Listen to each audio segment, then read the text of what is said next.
NBA insider Dave McMenamin popping up from Venice Beach. I mean, he's got the best location of all of us, Fizz. We're all making mistakes here except for Dave. Coming up, Kevin Durant played in an NBA game for the first time in a year and a half, and boy, did he look good. We will discuss his outlook for the season.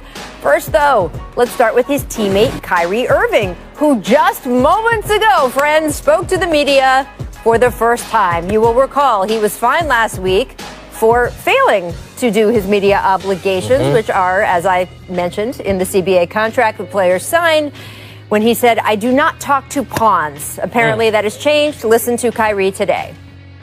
Well, like I said, the focus is on what's going on in the task here, my job. And I wanted to make sure that was clear. There are no distractions, nothing about dispelling anything, nothing about going back and forth, nothing about calling out one person or another. Not even to refer to you guys as pawns, you know what I mean, or media. It's just really how I felt about the mistreatment of certain artists when we get to a certain platform, of when we make decisions within our lives, to have full control and ownership. We go through the rigorous season, we do everything we're asked to do, and we want to perform in a secure and protected space. And if I can't have my voice protected on this platform where I offer myself and my art, just inviting everyone to it, because this is what I've been blessed to do.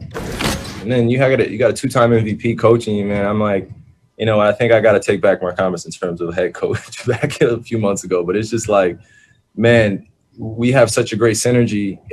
Everyone feels like we're coaching one another to be better. So I'm grateful for that. Coach Fizz, what's your reaction when you see him there? Well, that's the right thing to say, obviously, to clarify. But at the end of the day, the media is just part of the deal. And especially in New York City, get used to it. I've lived it. And for the most part in New York, you have really big-time sports journalists. But you do have those writers who are sensationalists and want to poke at you and kind of tabloid it. And so I see how that can get annoying to a player at times. But you just kind of prepare yourself that that's what it's going to be. They're going to always be trying to pull at your threads, always trying to pull at your culture, especially in a big media market like that. And you're just going to have to find a common ground and a good level of respect to walk that line with them. Dave?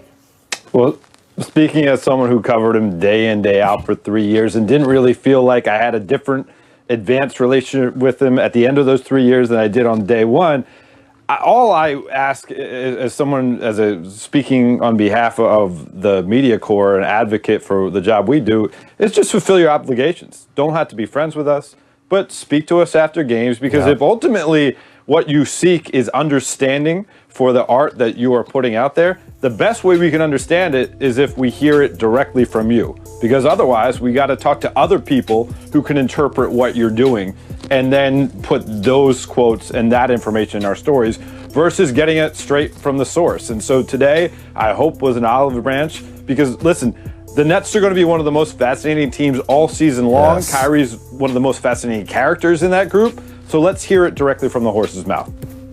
It's interesting to me, watching him speak just now, the best advocate for Kyrie Irving is Kyrie Irving. Absolutely. He is telegenic, he is charming, he is smart. When he wants to have a real conversation, he is winning in every kind of way. And he could be his own advocate in so many ways with the people that he feels are causing him distractions or taking away from him. He could actually be helpful in changing that. It's when he does the big Instagram sort of, treatises that I think allows people to sort of read into it. To Dave's point, I was also interested to hear him make his comment about Steve Nash saying, I got to take back what I said a few months ago. That was, of course, in reference to the podcast that he and Kevin Durant did together, where he said, one day he's going to be the coach, one day I'm going to be the coach. We're all going to be coaches. And it's funny, in the moment, again, some people said, that's not a great thing to set up your new coach, Steve Nash, legendary Steve Nash, with. And he was upset that people were, quote, taking it out of context, or why do I live in this media world and all of that.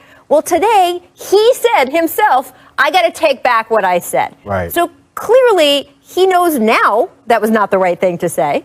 Yeah, and I just think that he's going to learn fast. They're going to have to put a nice little bubble over their team. Same thing we did in Miami. Don't say too much. You just give them enough. You don't let them in your locker room from the standpoint of information. Because the biggest issue they're going to have this year are people trying to tear them apart from the outside. that team's got great, you can see the relationships are there. Steve Nash is the kind of guy that's a team builder. So they do have to be aware of what can tear them apart outside. But you need to understand you have to deal with the media, and you can use the media to your advantage if you approach it with the proper level of respect. The media is a conduit to the fans. No doubt. That's just how it is. That's why that is part of the collective bargaining agreement. Kevin Durant returning to action last night. Man, let's get back to the court because this was so great. First time since tearing his Achilles in Game 5 of the 2019 Finals. 15 points, 3 rebounds, 3 assists, 2 blocks, 24 minutes of action. But most of all, Coach, he just looked like himself. Having fun. It looks great with having one of our superstars back on the court. It makes the league exciting and interesting. And the things I looked for were, how many times did he shoot inside the restricted area? 2 for 3 inside the paint. He was 5 for 6 from the free throw line, which means he is attacking, that he's putting pressure on that leg to do the things that is always done for him. And over the time that he plays this year, as his minutes grow, he'll get stronger. And I think playing next to a guy like Kyrie, who can really get him some easy buckets, is just going to allow him to progress at his own pace. Fizz, I love seeing KD play above the rim. 17 months after playing his last game in the finals, to be out there on the court and to show that that level of elasticity is back in that leg of his, and obviously have the confidence to go for plays like that, shows me that he's progressed to a really strong level entering this season. And we've looked at guys in the past who've had the Achilles tear. Basically no one that I can recall that was at his type of level returned to that type of level. So he's trying to accomplish something that's unprecedented here. But certainly, I think part of the reason Kevin Durant hasn't had the best relationship with the fans and with the media is that maybe he hasn't gotten his proper due as being one of the greatest players of all time, and certainly one of the greatest of his generation. And I think perhaps this could be a reminder to everyone of just how great of a basketball player he is if he can stay healthy on the court this year. I mean, look, we haven't seen a guy with his body type in his prime of that skill level have this kind of injury. So he could really be rewriting the book on what an Achilles injury can and can't do to you.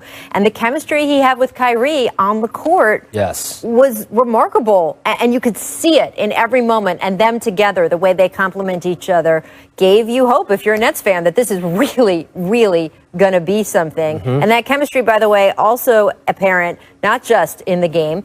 Kev and Kyrie had a very entertaining Instagram live chat on Saturday. One of the most fun exchanges involved Kyrie asking for more post touches. Take a listen. In my past life, like I said, I was you. I was you. I was you. What you are now, that's what I'm up here. Same mentality. I'm getting to a spot. I'm raising up. I'm getting to a bucket. My footwork is impeccable. I have length. I'm able to shoot over top, hold the follow through, and I don't see people. Do you not feel the same way? I do sometimes, but I'm just saying I don't think that's good for the continuity of our offense if our point guard always want to be underneath the rim. You know what I'm saying?